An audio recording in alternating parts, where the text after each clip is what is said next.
Good evening. We begin tonight with President Trump late today spending more than an hour in the Situation Room with his national security team. President Trump has called for Iran's unconditional surrender amid this growing conflict with Israel.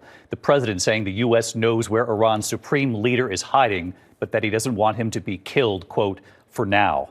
Members of the president's national security team seen leaving the White House after that meeting this afternoon in the Situation Room. The president returning abruptly last night from the G7 summit in Canada so he could, according to the White House, attend to many important matters. President Trump posted a warning to the 10 million people of Iran's capital saying, quote, everyone should immediately evacuate Tehran with no further explanation. Traffic you can see right there backed up for miles. Tonight, the two sides continuing to trade attacks, Israel releasing video of what they say is their pilots tracking mobile missile launchers through the streets of Iran, taking them out. And tonight, Iran sending missiles just moments ago into Israel. There are growing questions at this hour. What is President Trump? What is the U.S. now considering? ABC's chief White House correspondent Mary Bruce leading us off tonight. Tonight, as Israeli missiles find their targets in Iran, President Trump with this demand to the Iranian regime, unconditional surrender. Adding this threat, we know exactly where the so-called supreme leader is hiding. He is an easy target, but is safe there. We are not going to take him out, kill, at least not for now, saying our patience is wearing thin. Trump has been urging Iran to negotiate a nuclear deal, but now... They should have done the deal. I told them do the deal. So I don't know, I'm not too much in a mood to negotiate now. Tonight, Iran's supreme leader posting ominously, the battle begins. As Iranian missiles continue to fall on Israel. Our Ian Panel in Tel Aviv.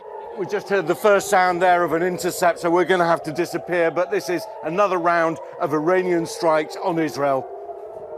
The Iranian army's commander saying the operations carried out so far have merely been warnings for deterrence, and a punitive operation will be executed soon. Israel releasing this video claiming to show Israeli fighter jets tracking Iranian mobile missile launchers through the streets of Tehran before blowing them up. In Tehran, terrified residents racing to escape, traffic gridlocked and long gas lines after Trump posted this warning, saying everyone should immediately evacuate Tehran with no further explanation. The president today meeting with his national security team in the Situation Room as Israel ups the pressure on the U.S. to intervene militarily to destroy Iran's nuclear program.